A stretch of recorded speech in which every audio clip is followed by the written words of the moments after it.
नमस्कार दोस्तों, क्या आपको भी लगता है कि हमारा देश अब एक ऐसा रास्ता पकड़ चुका है जहां सिर्फ धर्म, अफवाह और पॉलिटिक्स के नाम पर लोग एक दूसरे का खून बहाने को तैयार हो जाते हैं? क्या हम वाकई उस वायलेंस के हकदार हैं जो अप्रैल के पहले हफ्ते में पश्चिम बंगाल के मुर्शिदाबाद में हुआ, जहां एक अमन पसंद शहर की सड़कों पर खून बहा और लोग अपने ही देश में रिफ्यूजी बनने को मजबूर हो गए? तो इस वीडियो में हम जानेंगे पूरा सच, क्या हुआ, क्यों हुआ और इससे हमें क्या सीख मिलनी चाहिए।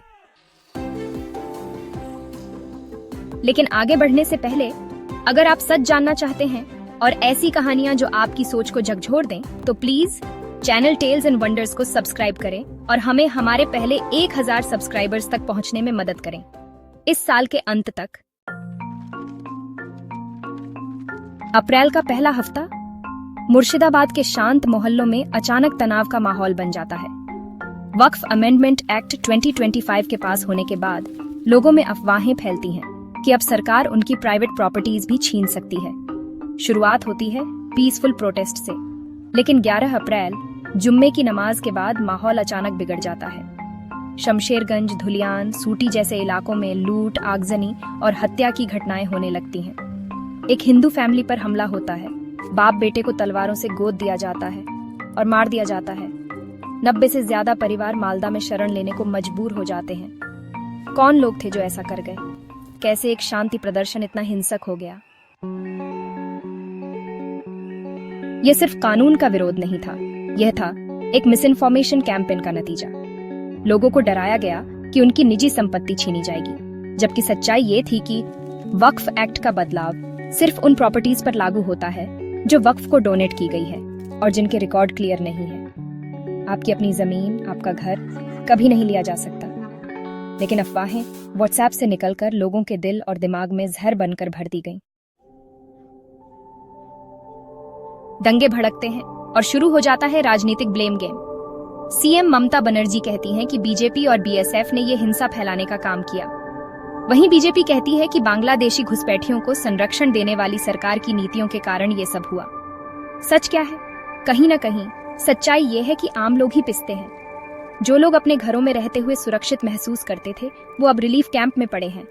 बच्चों के स्कूल छूट गए, रोजगार चला गया और आंखों में डर भर गया। सोचिए, एक्शन कब हुआ? जब लोग मर गए, जब घर जल गए। तब पुलिस ने 270 से ज्यादा लोगों को गिरफ्तार किया। इंटरनेट सस्पेंड हुआ, एसआईटी बैठी गई, फोर्सेस बुलाई गईं।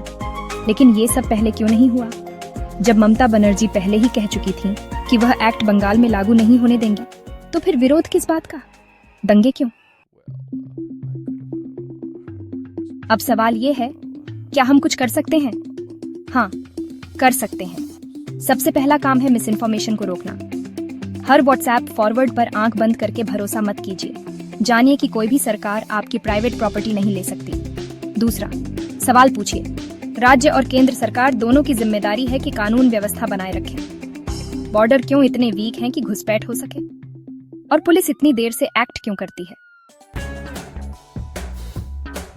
तो अब मैं आपसे पूछती हूँ, क्या आपको लगता है कि इस हिंसा के लिए सिर्फ राज्य सरकार जिम्मेदार थी या केंद्र सरकार की भी गलती थी?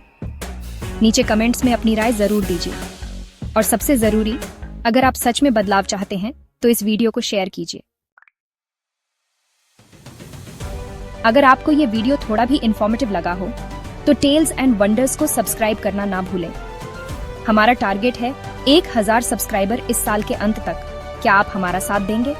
और हाँ, अगर आप जानना चाहते हैं कि एक दिन में कैसे अरबों डॉलर गायब हो जाते हैं या ऐसे कौन से देश हैं जहां शादी करना एक क्राइम माना जाता है, तो देखिए हमारे बाकी वीडियोस भी कुछ वाकई पागल कर देने वाली कहानियां आपका इंतजार कर रही हैं। जय हिंद। और याद रखिए, सवाल करना हमारा अधिकार भी है और जरूरत भी।